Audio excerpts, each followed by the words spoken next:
السلام علیکم ورحمۃ اللہ وبرکاتہ۔ اہلا وسہلا ومرحبا۔ یا ربنا دے ہم سب کو اہل القرآن و اہل التقوی و مغفرہ۔ نحمده ونصلی علی رسولہ الکریم، اما بعد فاعوذ باللہ السمیع العلیم من الشیطان الرجیم، بسم اللہ الرحمن الرحیم۔ رب اشرح لی صدری ویسر لی امری واحلل عقدة من لسانی یفقهوا قولی واجعل لی وزیرا من اہلی ربنا زدنا علما اللهم فقهنا في الدين وعلمنا تأويل ربي يسر ولا تعسر وتمم بالخير اللهم اهدنا وسددنا اللهم اهد قلبي وسدد لساني واسلل سخيمة قلبي آمين ثم آمين يا رب العالمين۔ مستقل ثواب جاریہ بننے کے لیے چینل کو سبسکرائب، شیئر اور لائک ضرور کیجیے اور کامنٹ کر کے اپنی رائے کا اظہار بھی کیجیے۔ سورۃ النساء آیہ نمبر 105۔ اعوذ باللہ من الشیطان الرجیم، بسم اللہ الرحمن الرحیم۔ إنا أنزلنا إليك الكتاب بالحق لتحكم بين الناس بما أراك الله ولا تكن للخائنين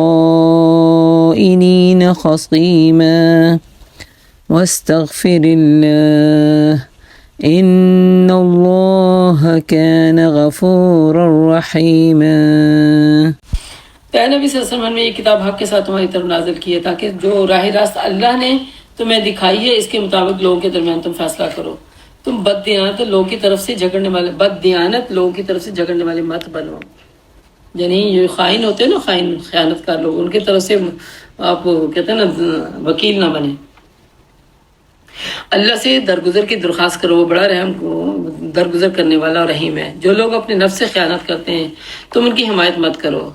خیانت کھل جاتا نا بعض اوقات لوگوں کا کہ انہوں نے بات میں کمی کر رہے ہیں، مال میں کمی کر رہے ہیں، بہت باتوں میں کمی کر رہے ہیں، کسی نہ کسی چیز میں کمیاں کر رہے ہیں، تو ان سے کیا ہے، ان کی حمایت مت کریں، کیونکہ حمایت کرنے والا بھی گویا ایسے ہی ہو جاتا ہے جیسے کام کرنے والا۔ اللہ کو ایسا شخص پسند نہیں جو خیانت کار اور معصیت پیشہ ہو، یعنی نافرمانی کرنے والا ہو۔ جو لوگ انسانوں سے اپنی حرکات یہ لوگ انسانوں سے تو اپنی حرکات چھپا سکتے ہیں مگر اللہ سے تو نہیں چھپا سکتے۔ وہ تو اس وقت بھی ان کے ساتھ ہوتا ہے جب یہ راتوں کو چھپ چھپ کر اللہ کی مرضی کے خلاف مشورے کر رہے ہوتے ہیں۔ منافقین کی ایک اور بد خصلت جو ہے وہ یہ ہے کہ فائدے اٹھا لیتے ہیں مومنوں کی محفلوں میں پورے، لیکن وہ جو خرابی ہے نا دل کی، اس کو راتوں میں جا کے ڈسکس کرتے ہیں۔ ان کے سارے اعمال پر اللہ محیط ہے۔ ہاں تم لوگوں نے ان مجرموں کی طرف سے دنیا کی زندگی میں تو جھگڑا کر لیا، مگر قیامت کے روز ان کی طرف سے کون جھگڑا کرے گا بتائیے ذرا؟ آخر وہاں کون ان کا وکیل ہوگا؟ اگر کوئی شخص برا فعل کر گزرے یا اپنے نفس پر ظلم کر جائے تو اس کے بعد اللہ سے درگزر کی درخواست کرے تو اللہ کو کیسا پائے گا؟ درگزر کرنے والا اور رحیم۔ کتنا بڑا اللہ کا احسان ہے نا۔ انسان کو ریلائز ہو جائے کہ وہ اس نے کچھ گناہ کیا ہے، کوئی سب برا کام کیا ہے، اور وہ توبہ مانگنا چاہتا ہے اور اللہ کے پاس لوٹنا چاہتا ہے تو اللہ کو کیسا پائے گا؟ سبحان اللہ۔ تو یہاں پہ پتہ چلتا ہے بخشش مانگنے کے ساتھ ساتھ ہمیں تو صلاۃ التوبہ بھی پڑھنی چاہیے۔ زبانی توبہ کے ساتھ ہمیں اچھے سے وضو کر کے 2 نفل پڑھ کے اللہ تعالیٰ سے استغفار کی دعائیں کرنی چاہیے، اور صلاۃ التوبہ پڑھ کے گناہ کی بخشش مانگنے سے گناہ سارے مٹ جاتے ہیں، گویا کہ اس نے کوئی گناہ کیا ہی نہیں۔ اللہ کے نبی صلی اللہ علیہ وسلم نے فرمایا جو ہمارے بائیں طرف فرشتہ لگا ہوا ہے نا، وہ اس کو 6 گھڑی روکے رکھا جاتا ہے اللہ تعالیٰ کی طرف سے، جب وہ برے کام میں سوچ کے بعد ابھی بیٹھا ہوا ہے اسے روکا ہوا ہے، روکا رہو، اور جبکہ نیکی کرنے والا آپ نے نیکی کا ارادہ کیا تو وہ نیکی لکھ دیتا ہے، کیا نہیں ابھی وہ لکھ دیتا ہے، اور ادھر سے روکا ہوا ہے اس کو۔ یہ اللہ تعالیٰ کی کتنی بڑی رحمت ہے نا۔ تو اللہ تعالیٰ سے معافی مانگنے کے لیے ہمیں دیر نہیں کرنی چاہیے، کبھی بھی دیر نہیں کرنی چاہیے، کیونکہ ہمیں نہیں پتہ آنے والا لمحہ کون سا آنے والا ہے۔ دل سے شرمندگی، کتنا بھی بڑا گناہ کیوں نہ ہو ہماری زندگی میں ہو گیا ہو، جان کے ہو گیا ہو یا انجانے میں ہو گیا ہو، تو لیکن اللہ تعالیٰ کی رحمت کی امید رکھتے ہوئے توبہ مانگنی چاہیے۔ ہاں توبہ تبھی پکی رہے گی جب انسان اس کی طرف دوبارہ پلٹے گا نہیں۔ کھیل تماشا بنانے والوں کو اللہ خوب جانتا ہے، ایک طرف توبہ کرتے ہیں، معافی مانگتے ہیں، وقت گزرتا ہے پھر وہی کرنے لگتے ہیں۔ تو اللہ تعالیٰ کہتے ہیں کہ یہ فراڈ انسان کو تو دے سکتا ہے، اللہ کو تو نہیں دے سکتا۔ پھر جس نے کوئی خطا یا گناہ کر کے اس کا الزام کسی بے گناہ پر تھوپ دیا، یہ کتنا بڑا کبھی گناہ ہے۔ غلط آپ کریں اور الزام آپ دوسرے کو دے دیں، یہ جرم کے وزن کو بڑھا دینے والا جرم بن جاتا ہے۔ اپنا بوجھ اپنے دوسرے کے کندھے پہ ڈال دیا، اللہ اکبر۔ تو کتنا بڑا جرم ہے یہ۔ اللہ تعالیٰ کو بتاتے ہیں کہ یہ اپنے جرم میں اضافہ کرنے کے، ایک تو گناہ اس نے کیا، گناہ کے اوپر اس نے اپنا گناہ کا بوجھ دوسرے پہ ڈال کے ڈبل گناہ کر لیا۔ تو اللہ سے ڈرتے رہنا چاہیے کہ اپنی غلطی کو خود ہی ایڈمٹ کریں اللہ کے سامنے، تو یہ بہتر ہے، بجائے اس کے کہ اس کو لوگوں کے ڈر کی وجہ سے غلطی کا الزام دوسرے پہ لگا دیں۔ کام آپ سے خراب ہو گیا، آپ نے معصوم بچے پہ لگا دیا کہ یہ چیز اس سے ٹوٹی ہے، کیونکہ اس نے تو نہیں ڈیفینڈ کرنا نا، اور خامد کے غصے کا آپ کو پتہ ہے، آپ بچنے کے لیے آپ کہہ دیتی ہیں کہ نہیں یہ اس کا ہاتھ لگ گیا تھا، حالانکہ پتہ ہوتا ہے کہ وہ کام تو آپ سے ہوا تھا۔ تو اللہ سے ڈرتے رہنا چاہیے، اللہ سے ڈرتے رہنا چاہیے۔ بندوں کا ڈر تو ٹیمپریری ہے، اللہ کا ڈر جو ہے نا وہ اگر اس کا غضب بن کے اترے تو وہ دائمی بن جائے گا۔ تو اس نے تو بڑے بہتان اور سری گناہ کا بار سمیٹ لیا، جس نے اپنی گناہ کو دوسرے کے اوپر ڈال دیا۔ اے نبی صلی اللہ علیہ وسلم، اگر اللہ کا فضل تم پر نہ ہوتا اور اس کی رحمت تمہاری شامل حال نہ ہوتی تو ان میں سے ایک گروہ نے تو تمہیں غلط فہمی میں مبتلا کر کے ہی فیصلہ کر لیا تھا، حالانکہ در حقیقت وہ خود اپنے سوا کسی کو غلط فہمی میں مبتلا نہیں کر رہے تھے اور تمہارا کوئی نقصان نہیں کر سکتے تھے۔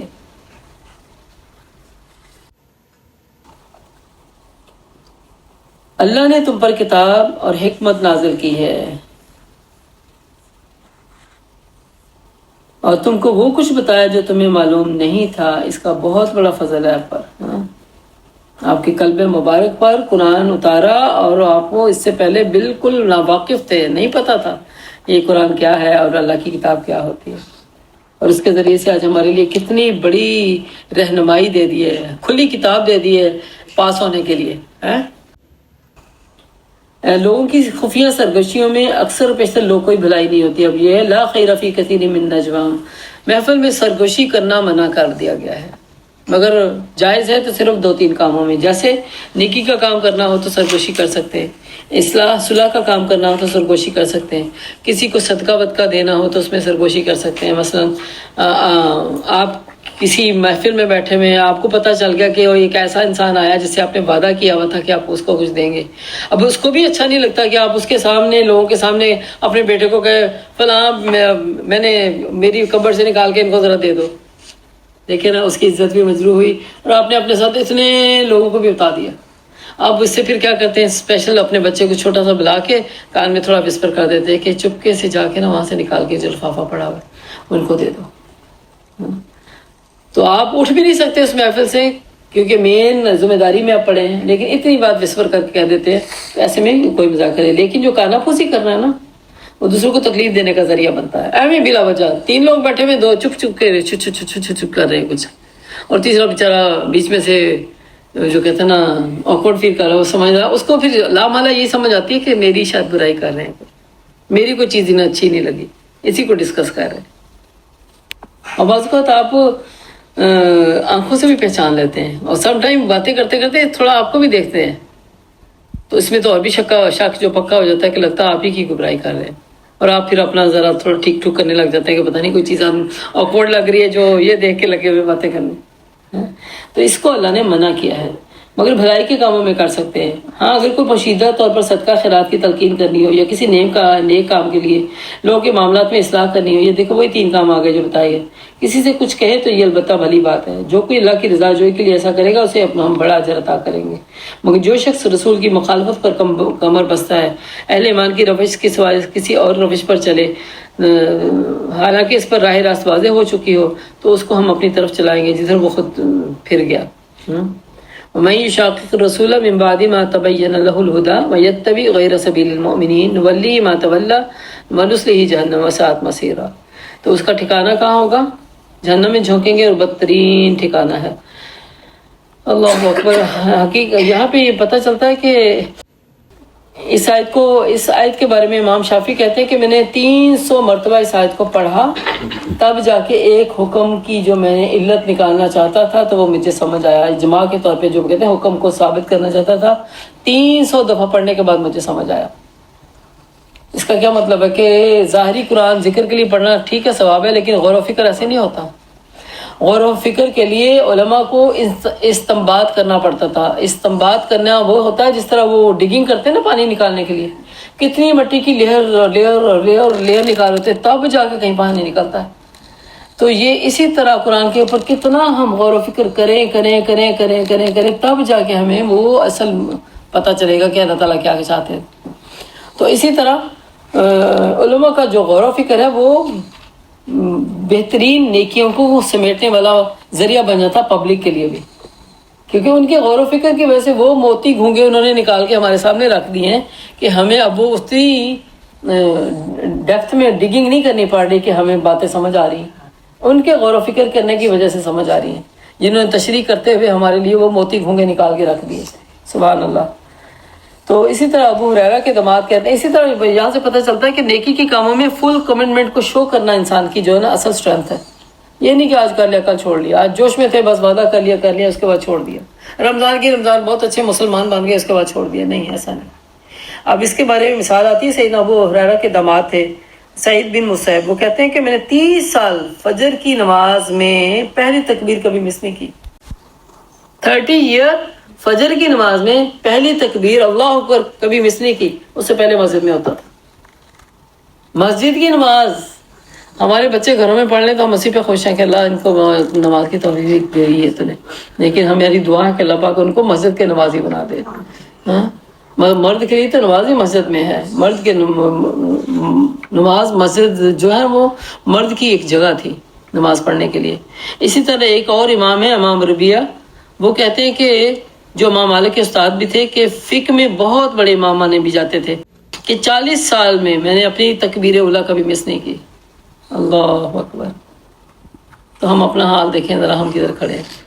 ہاں، اس سے پتہ چلتا ہے کہ کوئی نیکی کا کام کرنے لگے نا، زندگی کے دن تو گزر نہیں تھے، وہ اس کمٹمنٹ کے اوپر گزریں گے تو پھر ایٹ دا اینڈ آپ سوچیں گے اچھا اتنے سال ہو گئے مجھے. اس کا مطلب ہے میں نے ایک کلاس مس نہیں کی، ایک کلاس میں نے مس نہیں کی پڑھنے میں، اور میں نے اس میں کتنا سیکھا وہ تو اللہ کو پتا ہے، لیکن میں نے ایک کلاس مس نہیں کی بس. دیکھیں ذرا. تو یہ ان کے جیسے مومن جو تھے جنہوں نے تکبیر اولیٰ نہیں مس کی، اور ہمارے جیسے مومن ہم کہتے ہیں ان کے جیسے والی جنتیں ہمیں بھی ملیں گی، اور ہم کیسے ہوگا، ہے نا. تو یہ کمٹمنٹ ہمیں شو کرنی چاہیے اپنے عمل سے. اللہ پاک ہمیں اس کی توفیق دے. ان اللہ لا یغفر ان یشرک به ویغفر ما دون ذلک لمن یشاء. سیکنڈ ٹائم اللہ تعالیٰ فرما رہے ہیں یہاں پہ کہ اسی سپارے میں 2 دفعہ کہ اللہ تعالیٰ ہر گناہ کو بخش دے سکتا ہے مگر سوائے شرک کے. جس نے اللہ کے ساتھ شریک ٹھہرایا وہ بہت دور کی گناہ میں نکل گیا ہے. تو شرک جو ظلم عظیم ہے. 2 گناہ ایسے ہیں جن کی وجہ سے اللہ معافی نہیں دے گا، ایک قتل ناحق اور ایک شرک. وہ اللہ کو چھوڑ کر دیوی کو معبود بناتے ہیں، اس باغی شیطان کو معبود بناتے ہیں جن کو اللہ نے لعنت زدہ کیا ہے. وہ شیطان کی اطاعت کر رہے جس نے اللہ سے کہا تھا کہ میں تیرے بندوں کو ایک مقرر حصہ لے کر رہوں گا. یعنی کیا اس کا دعویٰ ہمارے اوپر نہیں کھولا ہوا تھا؟ کیا ہم اس کے اس دعوے میں دھوکے میں تھے؟ ہمیں نہیں پتا تھا کہ وہ کہتا ہے کہ میں تیرے بندوں کو جھٹلاؤں گا، گمراہ کروں گا، آگے سے پیچھے سے دائیں سے بائیں سے. تو ہم پھر بھی چکنے نہیں ہوتے اس کے بعد سے بچنے کے لیے. تو اس نے دعویٰ کیا تھا کہ تیرے بندوں سے اس مقرر حصہ لے کر رہوں گا، میں انہیں بہکاؤں گا، میں انہیں آرزوئیں اور میں الجھاؤں گا، تمنائیں بس بیٹھے سوچ رہے ہیں یہ کروں گا وہ کروں گا، ادھر چلوں گا ادھر چلوں گا، کل ایسے ہو جائے گا پرسوں ایسے ہو جائے گا.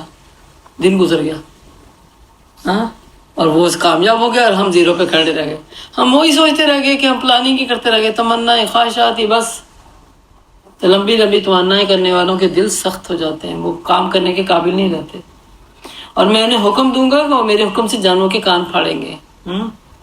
جانوروں کے کان پھاڑیں گے مطلب ہے کہ جانوروں کو جیسے آج بندے بھی کان پھاڑ کے موٹے موٹے وہ کیا پہن رہے ہیں، رنگ، بڑے بڑے سوراخ کر لیتے ہیں اس میں. کبھی دیکھا، کبھی ٹرین میں سفر میں آتے جاتے اتنا بڑا سوراخ ہوتا ہے ان کا، اور رنگ پہنا ہوتا ہے اس والے حصے میں، اور وہ پھیل پھیل کے یوں بڑا ہو گیا ہوتا ہے. تو اسی طرح جانوروں کے کان پھاڑنا بھی یہ شریعت کے خلاف تھا. اور میں انہیں حکم دوں گا کہ میرے حکم سے خدائی ساخت میں رد و بدل کریں گے. اللہ اکبر، استغفر اللہ. اللہ نے غلطی کر دی ہے، میں مرد نہیں تھا عورت تھا.